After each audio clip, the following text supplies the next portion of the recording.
Hi, and welcome back to Old School. Today, our teacher is going to be Lisa Appelo, author of Life Can Be Good Again. Lisa inspires women to deepen faith in life storms and is an ECPA bestselling author of Life Can Be Good Again, putting your world back together after it all falls apart. A former litigating attorney, Lisa is passionate about rich Bible teaching, and she writes at lisaappelo.com. She founded a team of writers at hopeandgrief.com and serves on the executive team for Compel with Proverbs 31 Ministries, somewhere I find dear to my heart as well. Her work has been featured at Life Today, Insight for Living, and Boss Camp, Christian Parenting, Risen Motherhood, and more.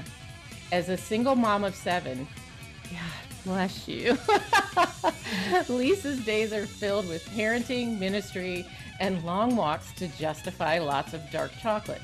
I'm actually a pastry chef and I'm allergic to chocolate, but I do understand people's desire. So let's welcome Lisa to class. So welcome, and I'm glad we're finally able to get this together.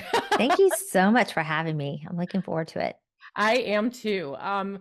I don't know sometimes. I mean, I know that through Compel or through social media or through seeing, like, for example, your book, comments about that online is how I intersect. And I pray about every guest. I ask the Lord to throw open the doors for those who we're going to connect with and that are going to, be a good fit both ways, but also, to close the doors where even though somebody's a Christian, that may or may not be where we fit together or what have you. So I think we do. I love what I've read and have some definite questions about your book. But what I always start with is in Old School, I talk about healing and maintaining that healing in the physical, mental, emotional, and spiritual realms. And so I want to hear people's story. Like, it doesn't have to be like I was born, da da da. But like it can include your testimony, but that's not the whole of it. I want to understand how we got here and how we got to this book. Yeah. Well, I'll tell you exactly how we got here because this was not on my radar. I was an attorney back in the day, actually, but I had even retired from that and I was home with my 7 children. God will take you on his own plans, right? And I was very happy there. We had been through struggles. My husband and I were high school sweethearts, and we had been through financial struggles. We had been through marriage issues. We had been through teen issues, but we were in a good place when I woke up on a Friday morning and I woke up to his funny breathing and it was still dark. It was super early in the morning and I wasn't even awake enough to comprehend all that was going on. I just instinctively reached my hand over and nudged him and said, "It's just a nightmare, hun." And I thought he would turn over and that we would wake up later to his alarm. But as he didn't turn over and as I kept hearing that labored breathing, I jumped out of bed. I did wake up and I jumped out of bed, turned on the overhead light, and I could see immediately that something was very wrong. And Michelle, this came out of nowhere. There had been no signs, no symptoms, no indication at all that anything was wrong. And so you do what you do in an emergency. I called 911. I started CPR. That they came very quickly. They took him by stretcher to the hospital. I followed, and it was not very long after I arrived at the hospital that they called me back, and an ER doctor sat me down and told me that they had done everything that they could. They'd worked on Dan for over 2 hours, and that they had never been able to revive him. Mm. And it felt like, I don't know if your mom ever did this. My mom used to make rags out of our old towels. She would snip it on one side and then she would just rip it. And all of that woven cloth that was so tight would just rip. And there were just threads dangling on that raw edge. And that is what I felt like happened. I just felt like, the two, not I felt like, but I saw for the first time how the two really are one in Mm. God's eyes. And all those years, all those fights and disagreements and makeups and hard times and raising and insight, all of that had woven us together into one. And that was just ripped apart so suddenly. And I was not just facing my grief, but the something almost even harder is watching your children grieve and not be Mm. able to fix it. Absolutely. I can't even fathom that ride home, that to have to, I had read part of your story, and how, that how your children stepped up and had to engage in the process of even him getting through the ambulance and so forth. And I can't even, I have one child, and Mhm. I went through a tremendous amount of infidelity and the divorce, Mm. and she was like 50, Sorry. she was 15. And as we were walking the process through the divorce, it's so funny how we can stay in what our part and what we're going through, because you don't think about the kids being directly, I mean, they're directly affected, but like affected by the infidelity or what have you. Well, she had let me know that through counseling sessions we were having in the house, she sat, turned the TV off in her room and sat by the door on the floor and heard the yelling or the conversation, and she truly came to me, just broken, and said, Mom, I just need you to know I have felt lied to by everybody, Mm. including you. Mm. And I have friends who are like, that's not fair, you were trying to protect her. And I go, no, no, no, no, her feelings are absolutely her feelings, and her Mhm. grief is absolutely her grief. Her family has now been ripped apart, and I was not letting her know how bad it was.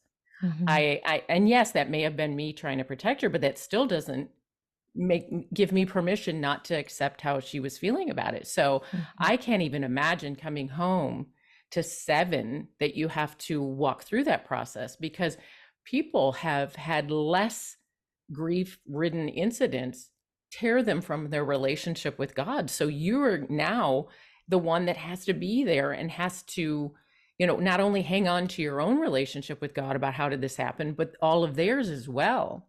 Mm. So Yeah. I commend you and God bless you for that process, because it does look like, even through your book, and I get it, that is not a I dream of Jeannie just 2-second process. You guys are still, I imagine, on various holidays or various things that remind you of him deeply. It pops back up. That kind of stuff just is the way grief works. Yeah. Yeah. You know, I think for my kids, I learned about grief right along with them. I was so grief naive, and I think we are as a culture.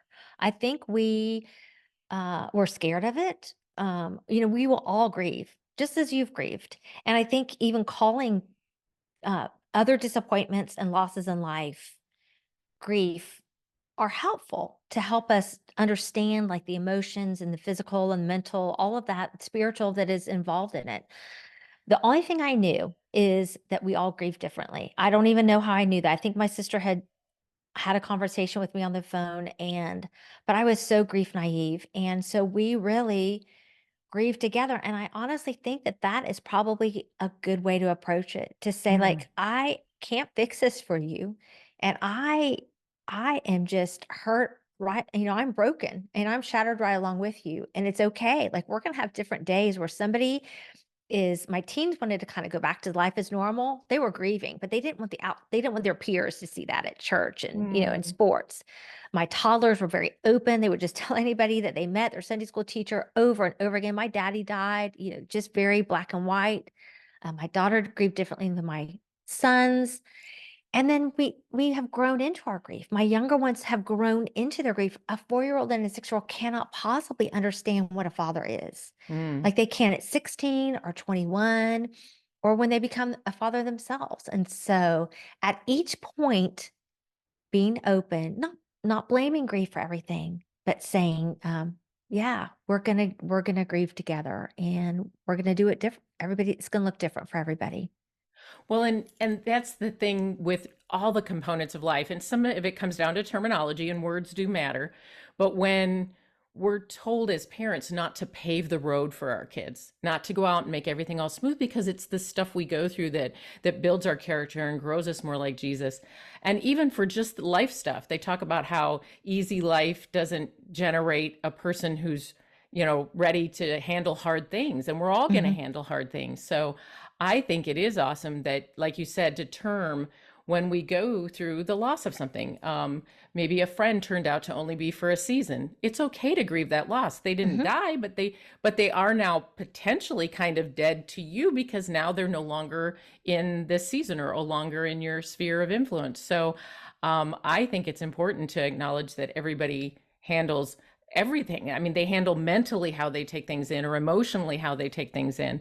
And just being ready to kind of talk them through, hey, this is how I process that, and have that conversation, but not shut off the possibility that they're going to do it a little differently. And maybe even in a way we kind of like cringe at, that we're not really sure how, we're going to go with that. But that's what the Lord is teaching us, I think. Mhm. With each of the trials and the storms we go through, is yes, he's not necessarily going to remove them, but this is how he's going to walk us through them. And we can't just always make it easy and always have a participation trophy. We need to let them know that it's going to be a little bit of work, and it's going to hurt, and they're going to get to cry, and that's all good. Yeah. So I think God bless you, honey, because I can't even imagine that happening. Yes, my ex-husband and our family was ripped apart. And I love your analogy of the threads, because threads I thought were starting to bind us together were no longer, I mean, not even in the same room with each other. So I really appreciate that. And that's a beautiful analogy. So through this process, were you writing and involved with any writing communities prior to this, or was this kind of like the Lord's impetus to draw you into that part? I I was not writing at the time publicly anywhere. I had been a journalism major, and then I wrote a lot as an attorney. But I was in a season of mothering, of parenthood, of just, the hub of the wheel in the home, getting people where they needed to go, and I loved it. I was so grateful for it, but it, and I began to write privately. Journaling was very, very helpful for me. It was a way for me to unburden my heart. It was everything that was overwhelming was too much to even tell a family member or a good friend, as helpful as they were and as much as they were there for me. It was too much for any one person. And it was too much for me. We are not made for disease or death or divorce. We were not created for that. And so when these things come, these losses, they are devastating to us, and they're too much for us to handle. And so journaling became a way for me to unburden my heart and unburden my mind and kind of untangle things I didn't even realize were there. Just speak it out, speak out my fears and my worries. But it wasn't until about 3 years in where I actually started to study for the bar exam again. I had officially retired from the Florida bar, and I was like, okay, I can do this. And so I hired my older daughter to be me in the home for like 20 hours a week. And I was cracking the books, and it was coming back to me. I was like, okay, I love this stuff still. And it's coming back. Law doesn't change. Unlike medicine or some of these other fields.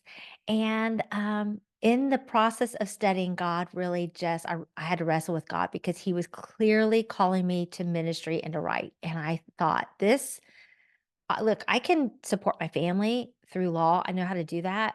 This seems very like I'm just walking off a cliff.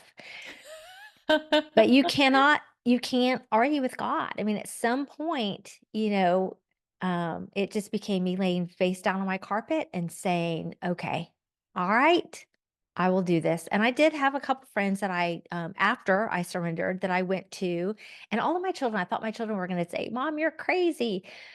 But they were so, I had some older teens at that point, and I remember telling them in the kitchen that God had called me to this, and they were so supportive, they were so encouraging, they were so they didn't blink an eye, like, "Are you gonna be able to take care of us?" Right. So, How awesome is that? yeah. That's why Jesus, they're his favorite.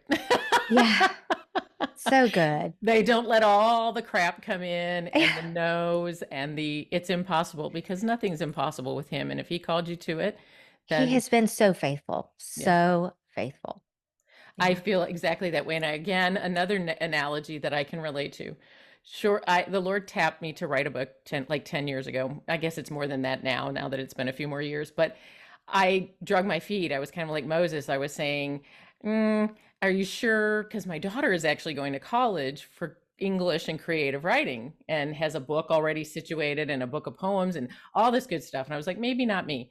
Well, he initially let me know that it was for me, like you were talking, the healing the writing it down, the getting it out. I have a lifetime of abuse that Oh, needed to like go somewhere because there yeah. was never, the counselor I had from birth was Jesus. It truly Mm. was. And He's the and best that's what my counselor. book goes into.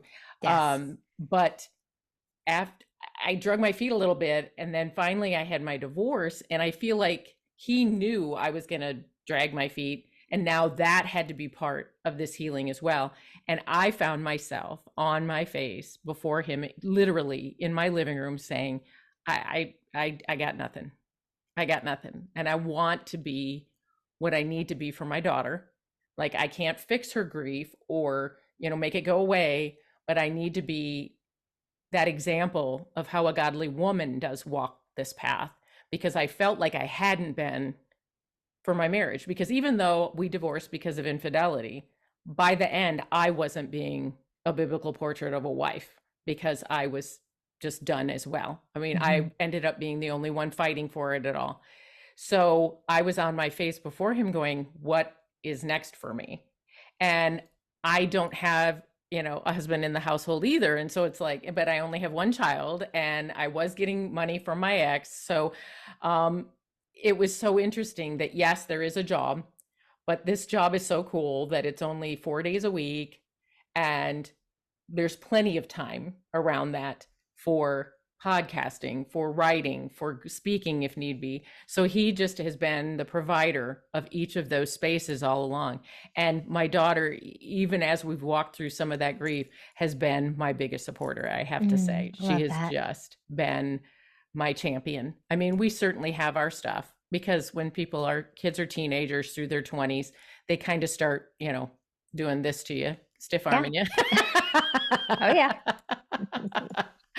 But yes, that on your face, which is kind of where he's asking us to be. He's asking us to relinquish that. Yeah, that's a hard that we don't have any comprehension of. He didn't change his mind about divorce. He just allowed it for Moses to give a certificate because we're dummies. Mhm. Because we pressed, but yeah, I that is a beautiful picture to me, and I think that is incredible. I applaud your kids, and I think that's awesome. What out of the whole world, other than Jesus, who would you not want to hear, this is okay, Yep. mom, we're here for you, we got this, Exactly. absolutely. Well, I love that, and I love, if you could talk a little bit. I love chapter 12. Oh, we look at I don't chapter know if you 12. remember stuff all over. Let God reshape your shattered heart. Oh, yes. Yes. And so I mean, I don't expect you to like synopsize the whole book or what have you, but like, what were some of the key highlights for your, bringing that, letting him reshape that heart and bringing that back around? What was that process look like? Mhm. When my heart was broken open and I knew life was shattered in a million pieces, and even if God was going to if you even if I was gonna feel better one day, life would never look the same. Mhm. And, but in the process of going to the Lord and lamenting with him and Bible study with him every day, there were several things that I did. We can talk about that, but I just knew that giving him all the pieces of my broken heart, that he could reshape what had shattered. And what that looked like for me was, and can look like for all of us, is the process of lament. Like I said, I would unburden my heart every day. And for me, that looked like getting alone in my minivan and opening up the word. Usually I would journal beforehand, cry out all my fears or my worries or just the emotions, my sadness, my loneliness. And then I would open up the word to whatever I was reading that day. It was I was going through the Bible in a year. So it wasn't like I went and searching for certain scriptures, but wherever I was, God met me on the words of that page, and he would give me enough hope to go back into the house and parent that day. That became a rhythm, something that I could control, something that I could proactively do when my circumstances seemed so out of control. I knew that I could go to the Lord and anchor in the truth of who he is and what he does. And one of the other practices I found was to look for his goodness, to even in the hardest heart, even when life felt so bad, I began a hunt for God's goodness. I was just desperate for it. I needed to, I think if you had asked me, like, Lisa, is God good? I would have nodded my head, yes, like theologically, yes. Sure. But is he good for me right now in this? I didn't know if I saw it because life felt very bad. And so I began to look, and that was just writing down, 1 through 7, and writing down whatever I saw in my day, whether it was like a bird building a nest, or the rain that putting me to sleep that night, or a provision that he had brought, a friend texting just at the right time, just his goodness carrying us through. And those and a couple other practices really helped me begin to process the loss and to walk through grief and to see that he could, if I would give him the pieces of my heart, that he could reshape what had shattered. Mm. I was at right at the beginning of my divorce. I was going through A Thousand Gifts by Yes. Ann Voskamp, and Mhm. so similar. I was I like to do inductive Bible study.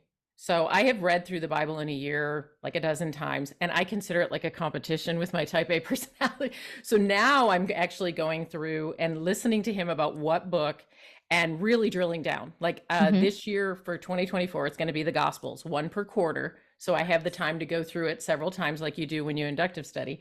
But it's like every day it's so funny that that particular chapter, I mean, it's all relevant. The word of God is relevant, it's truth. But you know what I mean. You're talking about going through the Bible, and if you're like in Leviticus and it's talking about planting on this side or planting on that side, but yet it is so pertinent on that given day because he knew that's where you were going to be. So that's where he's going to meet you.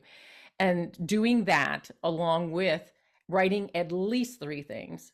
And when she talked about it being so simple, is like when she was doing dishes, the little soap bubble that let her see out her window a little differently. One time when my daughter was little and we were praying before bed, she said she thanked God for toothpaste. And at first it made me giggle. And then I thought, no, no, no.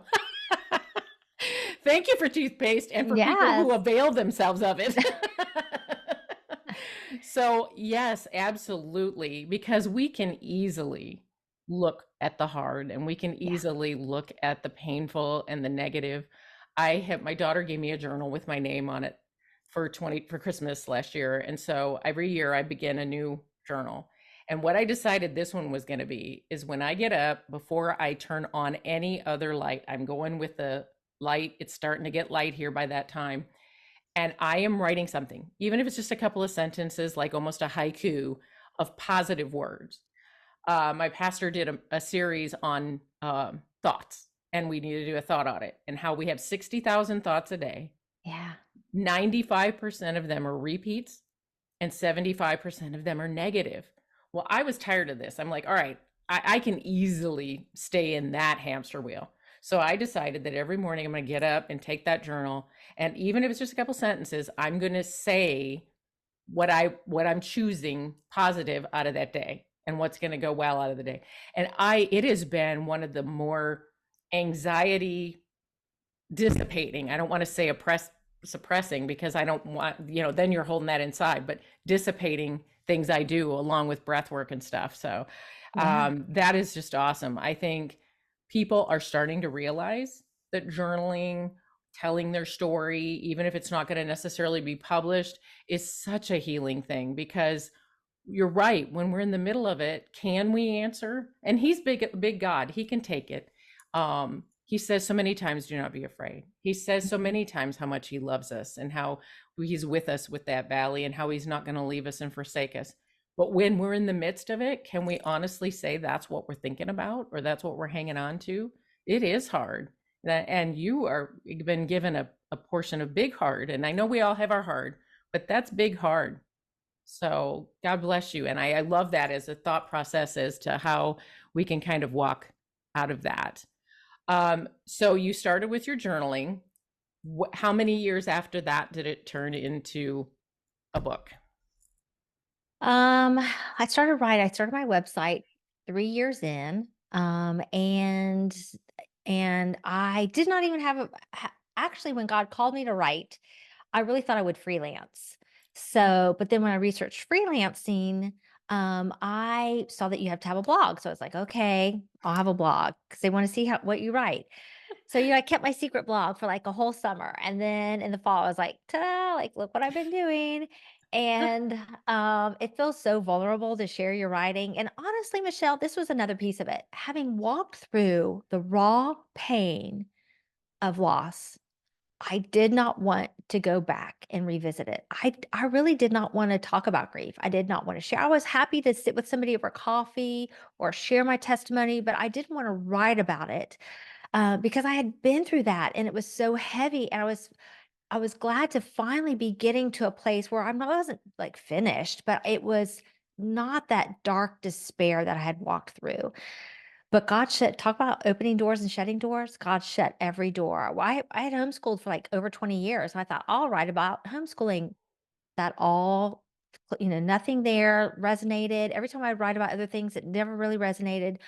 When I talked about walking through loss or the hard place, that's what resonated. And so it took me a while to come to that. But yeah, several years into that, as I began to blog and guest post and all that kind of stuff, I began to want to do a book. And it took several years, as you know. Well, I did self-publish a Christmas Advent book, but it was many years in. I think it was 8 years in after I started like blogging before my book came out. It's just a long process. The publishing process itself takes a long time, but it takes a long time to get an agent to shape that. I'm so glad I didn't write it 4 years in because it was a different message, honestly.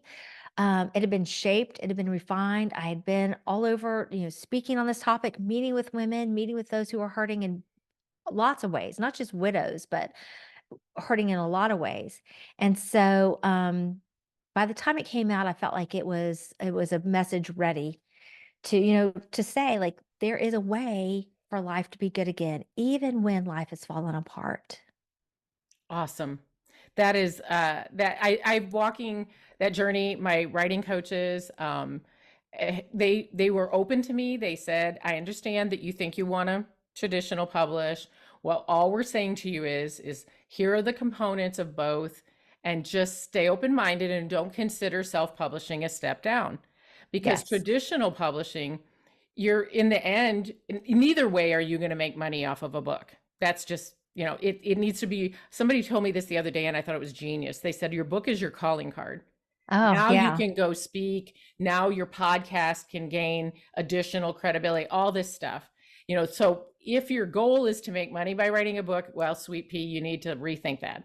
But if it's because the Lord has told you that your story is going to get worked together for good, then all of it doesn't matter to me. I mean, I'm not rolling in dough, but it doesn't matter. Everything that matters is that I'm walking in obedience and our story is going to get out there. And Hmm. so, yes, I've come to the place after multiple situations and circumstances where I'm going to let it be a self-published situation. And I'm excited about that because I feel the Lord gave me the cover. He gave me the Mm. title. He's given me how it's to be shaped. And I know I'm going to have to go through editing and all that good stuff, but I just feel like he's saying, here you are. And this is the best route. And I knew all along, I kept saying to him, you will have the agent, you will have the publisher, you will have whatever is necessary. So, Lord, just help me see the next right step. And that's how he and I have walked it. And it's like you said, if I had pushed it sooner, it wouldn't have had the things he was bringing into my life to get me here. And so I couldn't be more excited. I'm 61, writing a book, starting a podcast, all of this stuff is terrifying a little bit. I liken it to riding a roller coaster in a tornado, but I'm loving every bit of it. So Yeah. yeah, And, I love that all these avenues are available to us to, yeah, if we have a story to tell, that we can self-publish it, we can hybrid publish it. There's a lot of ways to be able to minister to others through our story, yeah. through God's story, really, not Yes. ours.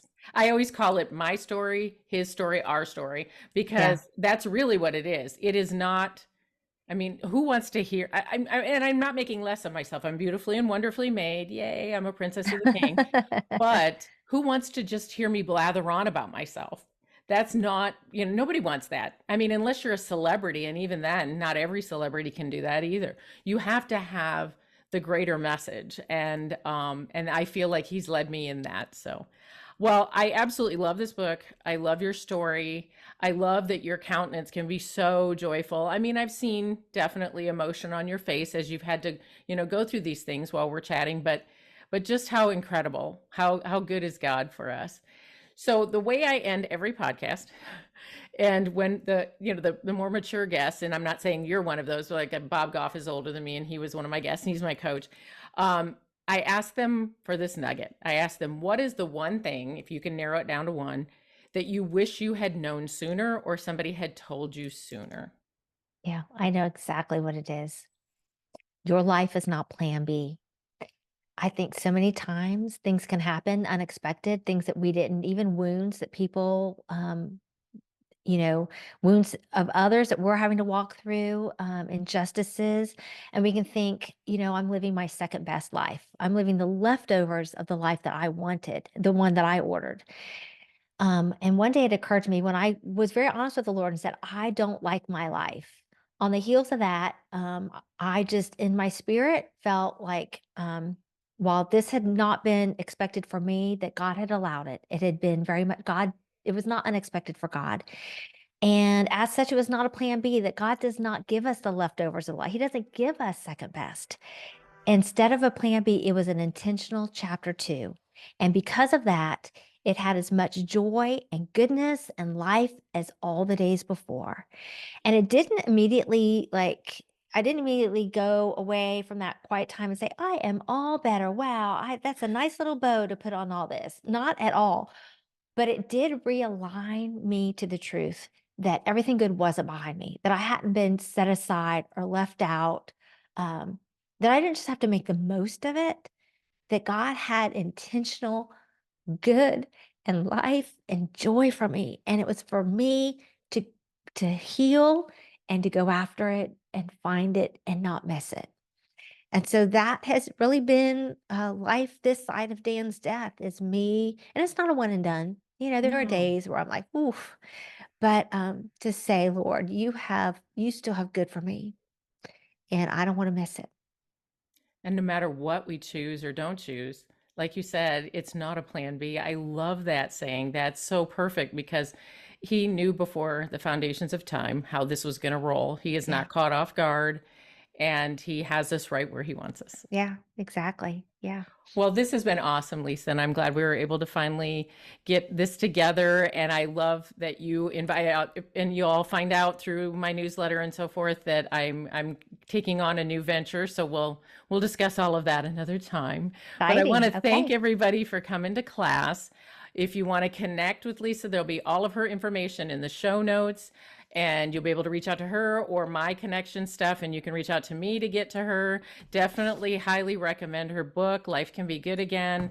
And yeah, if you head over to your favorite platform, like, rate, review, or even engage in conversation if you want to maybe understand a little bit more about what we both have been talking about here, I would love that. And it certainly would help me be more searchable and more reachable so that more people can understand exactly who our Jesus is and how we walk this life. So I want to thank you so much for coming to class today, and class dismissed. This episode of Old School with Michele Vrabel is brought to you by Brush with Greatness, a Hawaiian artist studio.